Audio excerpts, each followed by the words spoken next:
अब हम लोग क्या करते हैं, ध्यान से लिसन टू मी। अब हम लोग ये जो आंतरिक प्रतिरोध हमने प्राप्त किया है, अब इसको हम ले जाकर के पोटेंशियोमीटर में इसका प्रयोग यानी अनुप्रयोग चेक करेंगे। ठीक है, विभव मापी में।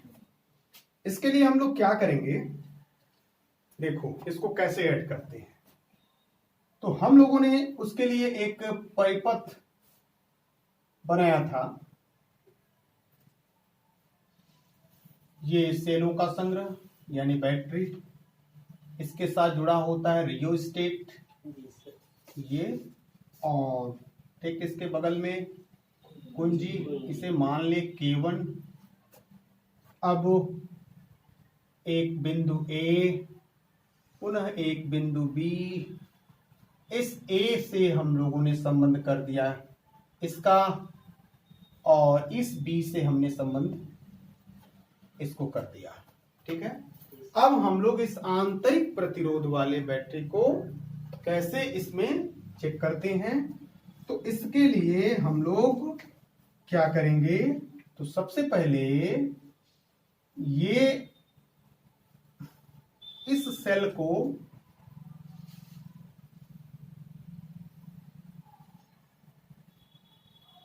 हम लोग, जिसमें एक आंतरिक प्रतिरोध होगा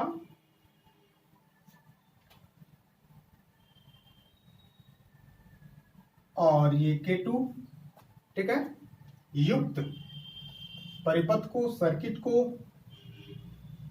कि इसके एक बिंदु प्लस का संबंध हम डायरेक्ट इस A से कर देते हैं, क्योंकि हमने आपको ऑलरेडी समझाया है कि इस प्रकार के परिपथ में जब भी हम किन्हीं भी सेलों का इस्तेमाल करते हैं या करेंगे तो उसका धन टर्मिनल हमेशा इसके धन टर्मिनल A से ही जुड़ेगा। राइट, अब पुनः इसका विद्युत वाहक बल कुछ है ना, इसका विद्युत वाहक बल हमको इसका ही चेक करना है इसके, तो हम लोग इसी की चर्चा करेंगे। E या E1 कुछ भी कह सकते हैं ना। अब ये हमारा जो सर्किट है इसे हमने कहा था प्राथमिक परिपथ, यही है ना। तो इस प्राथमिक परिपथ से हम द्वितीय परिपथ को ऐड कर रहे हैं, उसके प्लस टर्मिनल को A से। अब इस द्वितीय परिपथ में एक क्या जुड़ा है, रेसिस्टेंस जुड़ा है, प्रतिरोध जुड़ा है, और एक कुंजी जुड़ी है। ये K1 है, इसका खुद का, और इसका क्या है, K2 है। ठीक है, यहां तक कोई दिक्कत। अब इसका संबंध, इसका हम गैल्वेनोमीटर से करते हैं, धारा मापक यंत्र से, और इसका एक सिरा किससे जुड़ा होता है, जौकी से। जौकी का काम भी हम लोग समझ चुके हैं, पढ़ चुके हैं। ठीक है, अब हमको चेक करना है कि क्या होगा जब इस विद्युत वाहक बल यानी विद्युत वाहक बल का इस्तेमाल हम इसके विभव से करते हैं तो। ठीक है, जबकि यह भी सर्किट पूरी तरह से पूरा है, इसमें भी रेसिस्टेंस है ना, इसमें भी विद्युत वाहक बल बह रहा है, यहां भी इसका संबंध A टर्मिनल से है, इसमें ऑलरेडी पावरफुल बैटरी लगी हुई है, और इसमें विभव ऑलरेडी बह रहा है ना। अब इस तरह सिस्टम को हम लोग देखते हैं। अब इसमें क्या करेंगे, गैल्वेनोमीटर आपको मालूम है कि गैल्वेनोमीटर का इस्तेमाल हम कहाँ करते हैं। इस परिपथ को चेक करने के लिए भी मैंने समझाया है कि चौकी को A सिरा पर ले जाएंगे, विक्षेप इस साइड होगा, वही फंडामेंटल जो हम लोग शुरू से पढ़ते आ रहे हैं। बी पर ले जाएंगे, उधर विक्षेप होगा, राइट। चेक करने का तरीका है ना। अब हम लोग यहां दो तरीके से इसको चेक करेंगे। ये जो कुंजी है, सबसे पहले हम इस कुंजी में बिना बंद किए, बिना कुंजी को बंद किए चेक करेंगे, और दूसरे स्टेप में कुंजी को बंद करके चेक करेंगे। मतलब क्या है कि एक में हम लोग चाबी लगाएंगे और एक में बिना लगाए ही चेक करेंगे कि उसमें क्या हो रहा है, माने विक्षेप I इज इक्वल टू क्या प्राप्त हो रहा है। मतलब समझ रहे हो भाई, ये कुंजी लगी हुई है ना, तो एक बार हम क्या करेंगे, बिना इसमें चाबी लगाए ही इस पूरे सर्किट को चेक करेंगे कि क्या हो रहा है देखने के लिए, और दूसरी बार क्या करेंगे, चाबी लगा करके चेक करेंगे कि इसमें क्या हो रहा है। बात समझ में आ रहा है। तो हम लोग पहले स्टेप में क्या करें, जब चाबी नहीं लगी हो, माने खुली हो, जब चाबी क्या हो, खुली हो। खुली हो माने हमने इसका कनेक्शन, इसमें चाबी नहीं लगाया, माने सर्किट टूटा हुआ है, हाँ, धारा प्रवाहित उसमें नहीं हो रही है। कुंजी खुली का मतलब उसमें कोई भी धारा नहीं बह रही है, ठीक है। अब जब हम इसमें देख रहे हैं कि कोई धारा नहीं बह रही है, तब इसका चेक करेंगे कि इसमें रीडिंग क्या आ रही है। मतलब समझ रहे हो, नहीं आ रहा फिर से पूछ सकते हो, समझ सकते हो। हम लोग एक बार यहाँ पे कुंजी को ओपन करेंगे, माने कुंजी को ऑन ही नहीं करेंगे, मतलब धारा उसमें बहने ही नहीं देंगे, उसमें चेक करेंगे कि रीडिंग क्या आ रही है। और दूसरे कंडीशन में इसमें कुंजी को बंद करके, माने स्विच ऑन करके चेक करेंगे कि धारा क्या हो रहा है। तो जब कुंजी खुली है तब आप बताइए कि जब यहां पे कुंजी खुली है तो क्या इसमें से करंट बह रहा होगा कि नहीं? नहीं बह रहा होगा, क्योंकि यहां कुंजी हमने क्या कर दिया है, तो जब इसमें हम कुंजी को खोलते हैं तो विद्युत वाहक बल, ठीक है, एक चीज जो कि सबसे इंपॉर्टेंट है, जौकी को हम लोग क्या करेंगे, यहां से बिंदुवार टच कराएंगे इस बहते हुए विभव AB में, है ना। देखेंगे किस बिंदु पर ये जा करके ये क्या हो जा रहा है, I इज इक्वल टू 0 हो रहा है। उस एंगल को क्या कर लेंगे, उसके लेंथ को नोट कर देंगे, ठीक है। अब इतना काम इस कुंजी से कोई मतलब नहीं रखता है, क्योंकि इसमें जो विभव बह रहा है ऑलरेडी इस विद्युत वाहक बल की वजह से है, न कि इससे है। इसमें जो बह रहा है वो इसकी वजह से नहीं है, वो इसकी वजह से है जो ऑलरेडी उसमें उपस्थित है, ठीक है ना। हम इसके अंदर ये गैल्वेनोमीटर के माध्यम से जो जौकी जुड़ा होता है, ठीक है, इस E की शक्ति को हम इसकी शक्ति से जब तुलना किए तो यहां पे I हमको इस जगह पे क्या मिला, कुंजी क्या है, खुली हुई है।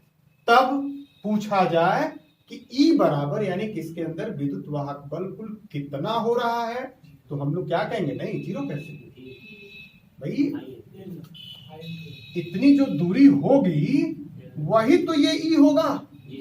तो ये दूरी हमने मान लिया L1, चाहे L कुछ भी हम लोग मान सकते हैं, ठीक है। तो इसके अंदर यानी कि इस बैटरी के अंदर जो शक्ति है वो इसके क्या है, इतने के बराबर है ना। अब वो एकांक वाली प्रक्रिया अलग है, तो हम लोग क्या लिख सकते हैं कि जब चाबी खुली हो, माने यह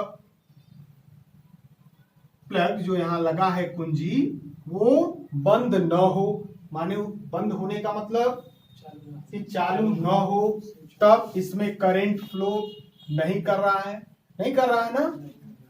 इस कंडीशन में इसका विद्युत वाहक बल E क्या हो जाएगा, तार AB के L1 के बराबर होगा। तो हम लोग क्या लिखेंगे, E बराबर L1 तार के विभव के, लिख सकते हैं तार के विभव के, बोलिए E हो जाएगा L1 तार के विभव के।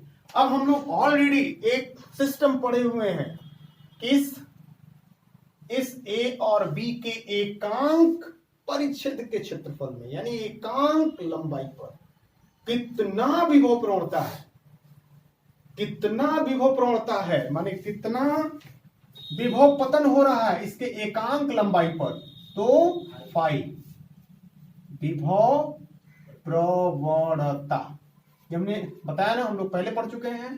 तो यहां जब चाबी खुली हो तब E, ये E है विद्युत वाहक बल बराबर L1 तार के विभव के, तो E is equal to phi, phi क्या है भाई, इसका विभव प्रवणता है जो इसके एकांक क्षेत्रफल पर है। माने जैसे 10 पेन में एक पेन की कीमत 5 है, तो 10 की कितनी होगी, ये ऐसे समझ सकते हो 10 है, एक की कीमत हम लोगों ने फाई निकाल लिया, तो 10 की कितनी होगी, सिंपल फॉर्मूला। तो यहां पे इतने की दूरी L1 है ना, और इसमें एक की क्या है, फाई है, तो ये क्या हो जाएगा, फाई इंटू L1, तो हम लोग क्या नोट कर देंगे, फाई इंटू L1, और ये बन जाएगा समीकरण 1। किसके लिए, तो जब इस सर्किट में कुंजी क्या हो, खुली हो। अब जरा सोचिए कि जब हम कुंजी को बंद करेंगे तो क्या होगा, सोचिए। हाँ, किसमें धारा प्रवाहित होगा, जैसे ही हमने क्या किया, कुंजी को बंद किया, जब K2 बंद है तब, लिख सकते हैं जब K2 बंद है तब। अब जब K2 बंद होगा तब क्या होगा, तो जैसे ही हमने स्विच को ऑन किया, ऑन करते ही धारा इसमें बहेगी, बहेगी ना, धारा इसमें बहेगी, न कि यह इसमें जाएगी। ध्यान से समझिए, हमने खोला था तो देख लिए, अब हमने इसको ऑन किया, तो ऑन करेंगे तो धारा इसी में रहेगी ना। अब हम चौकी को उठाएं और चौकी को उठा करके इसके ऊपर रखने का प्रयास किए, और वह कंडीशन ढूंढे कि इस बैटरी के ऑन होने के बाद, ये ऑन होने के पहले ये है, ऑन होने के बाद इसका मान कहां पे, यानी इसका कहां पे जाके जीरो हो रहा है, यानी कहां पे जाकर के इसके बराबर हो रहा है। फिर से इसको समझे हो, जब बैटरी क्या थी, खुली थी, तो हम लोगों ने इस फॉर्मूले को देखा, 1 number E is equal to 5 into L1, और जब बंद होगा तब क्या होगा जब बंद होगा तब क्या होगा, तो जब बंद होगा तो ध्यान से समझिए, यहां पे इसके अंदर, इस प्रतिरोध के अंदर कुल कितना वोल्टेज आ रहा है, इसकी वजह से उसे हम टर्मिनल वोल्टता कह देंगे, कहेंगे ना, टर्मिनल वोल्टता कहा जाएगा कि नहीं कहा जाएगा, कहा जाएगा। तो हम लोग क्या करेंगे कि जब ये टर्मिनल वोल्टता होगा तो हम लोग लिख सकते हैं, जब K2 बंद है तब टर्मिनल वोल्टता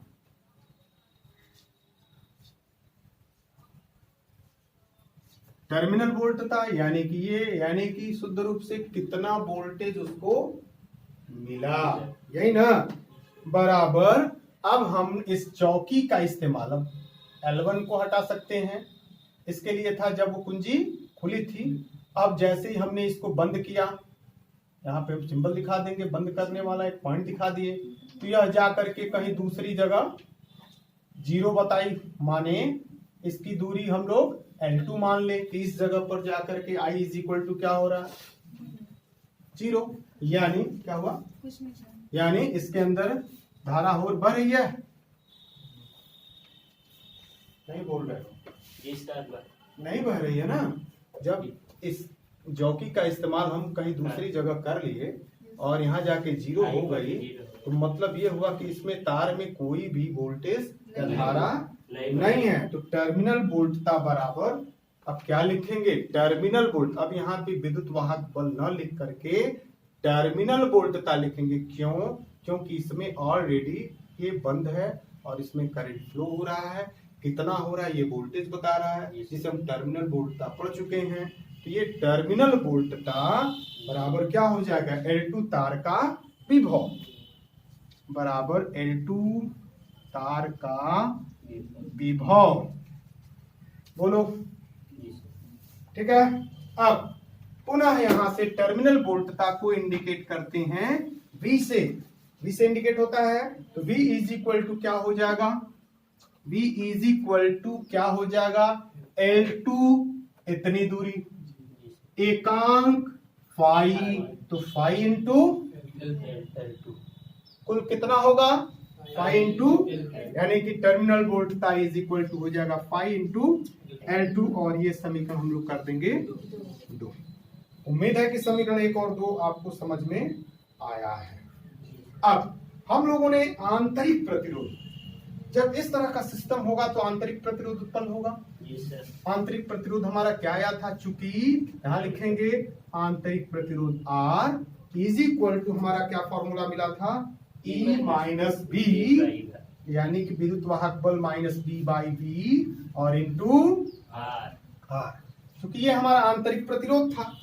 अब इस आंतरिक प्रतिरोध में क्या करें, इसका मान रख दें, ठीक है, रखिए, इसमें मान रखने पर रखिए हमको क्या प्राप्त हो जाएगा, R इज इक्वल टू, जैसे ही हम लोग मान रखेंगे हमको मिल जाएगा R